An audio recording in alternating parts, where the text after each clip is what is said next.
दोस्तों आजकल डेंगू का कहर बढ़ता ही जा रहा है। शायद ही कोई ऐसा घर हो जहां डेंगू ने आक्रमण ना किया हो और डॉक्टर के पास इसका कोई इलाज नहीं है। वो सिर्फ ग्लूकोज की बोतल चढ़ा देते हैं और साथ में एंटीबायोटिक्स इंजेक्शन और उसके साथ एसिडिटी का इंजेक्शन लगा देते हैं। जब रोगी की हालत बिगड़ जाती है तो अचानक अपने हाथ खड़े कर देते हैं और उनको दूसरे हॉस्पिटल में ले जाने का दबाव बनाते हैं। सामान्य प्लेटलेट्स की उम्र 3 से 5 दिन होती है। शरीर में हर रोज हजारों प्लेटलेट्स के टूटने और निर्माण होने की प्रक्रिया चलती रहती है। प्लेटलेट्स की संख्या 1.5 लाख से कम होने पर उसे प्लेटलेट्स की कमी या थ्रोम्बोसाइटोपिनिया कहा जाता है। डेंगू में जो देखने में आ रहा है वो है प्लेटलेट्स का लगातार कम होने की समस्या का गंभीर रूप ले लेना। सामान्यतः एक स्वस्थ व्यक्ति के शरीर में 1.5 लाख से 4.5 लाख प्लेटलेट्स होते हैं। प्लेटलेट्स की संख्या 50,000 से कम होने पर रोगी की जान को खतरा हो सकता है। ऐसे में रोगी को प्लेटलेट्स चढ़ाना बेहद जरूरी हो जाता है। जब कभी हमें कोई चोट लगती है और कहीं से रक्त स्राव या ब्लीडिंग शुरू होती है, तब इस रक्त स्राव को रोकने का महत्वपूर्ण कार्य प्लेटलेट्स द्वारा किया जाता है। प्लेटलेट्स की संख्या बेहद कम हो जाने पर रोगी को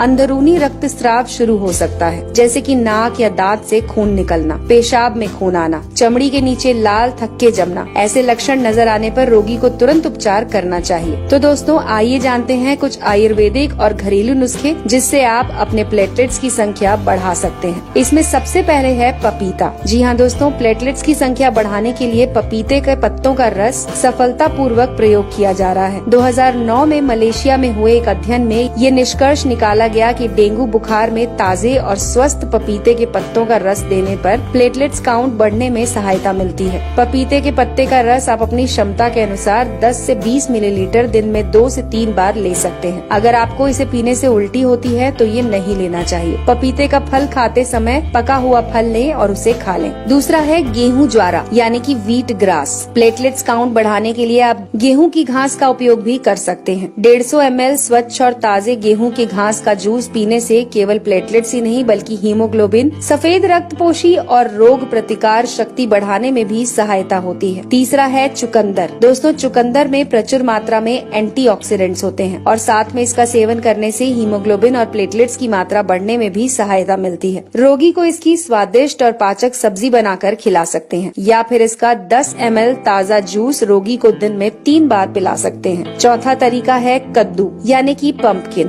कद्दू में प्रचुर मात्रा में विटामिन के होता है। प्लेटलेट की तरह विटामिन के भी शरीर में रक्त स्राव होने पर खून को जमाने का काम करता है। आप रोगी को कद्दू की सब्जी बनाकर दे सकते हैं। फिर रोजाना 150 ml कद्दू का रस 1 चम्मच शहद मिलाकर भी पिला सकते हैं। पांचवा तरीका है गिलोय। दोस्तों गिलोय का रस प्लेटलेट्स बढ़ाने में बहुत अहम रोल अदा करता है। इसे लेने का तरीका है कि 10 गिलोय की बेल के टुकड़े तोड़कर उसे 150 से 2 लीटर पानी में उबालें और उसमें 5 से 7 तुलसी के पत्ते, थोड़ा सा अदरक और 2 चुटकी अजवाइन डालकर तब तक उबालें जब तक वो पानी आधा ना रह जाए। इसके बाद इसे ठंडा करके गुनगुना करके रोगी को खाली पेट देने से चमत्कारी लाभ मिलते हैं। गिलोय का रस लेने के 30 मिनट तक रोगी को कुछ भी ना दें। अगला तरीका है कीवी। कीवी फल में प्रचुर मात्रा में विटामिन सी, ई और पॉलीफेनॉल होता है। रोजाना एक कीवी सुबह और शाम खाने से प्लेटलेट की संख्या तेजी से बढ़ना शुरू होती है। कीवी फल खाने से कोलेस्ट्रॉल भी कंट्रोल में रहता है। इसके बाद है दोस्तों अनार। अनार एक बेहद पौष्टिक फल है। इसमें आयरन की मात्रा प्रचुर होती है। ये हीमोग्लोबिन और प्लेटलेट की मात्रा बढ़ाने में मदद करता है। आप रोगी को अनार के दाने खिला सकते हैं। इसे खाने से गैस भी नहीं बनती और रोगी का पाचन भी सुधरता है। अगर अनार का जूस देना है तो इसे घर पर ही तैयार करें और उसके बाद डेंगू से पीड़ित व्यक्ति को जरूर दें। दोस्तों हमारे शरीर में पानी का बड़ा महत्व है। शरीर में रक्त के निर्माण होने के लिए पर्याप्त मात्रा में पानी होना जरूरी है। व्यक्ति को रोजाना 8 से 10 गिलास पानी अवश्य पिलाना चाहिए। डेंगू में शरीर में पानी की कमी होना बहुत बड़ी समस्या होती है। इसके अलावा दोस्तों कुछ उपयोगी सलाह है जिन्हें आप नोट कर सकते हैं। प्लेटलेट्स की संख्या कम होने पर पेट के अंदर की त्वचा लाल हो जाती है, जिससे एसिडिटी और गैस की समस्या बढ़ जाती है। ऐसी हालत में रोगी को कच्चा, भारी, तीखा और मसालेदार नहीं देना चाहिए। चाय, कॉफी, शराब और धूम्रपान से दूर रहना चाहिए। रोगी को एक साथ अधिक आहार देने की जगह थोड़ा थोड़ा आहार हर 20 से 30 मिनट में देते रहें। प्लेटलेट्स कम होने पर बिना डॉक्टर की सलाह से कोई भारी दवा या चूर्ण लेने से हानि हो सकती है। यदि रोगी तुलसी के पत्ते और पुदीना की पत्ती मुंह में रखे तो मुंह का स्वाद बिगड़े बिना वो जल्दी स्वस्थ हो सकता है। छोटी इलायची के बीज मुंह में रखें और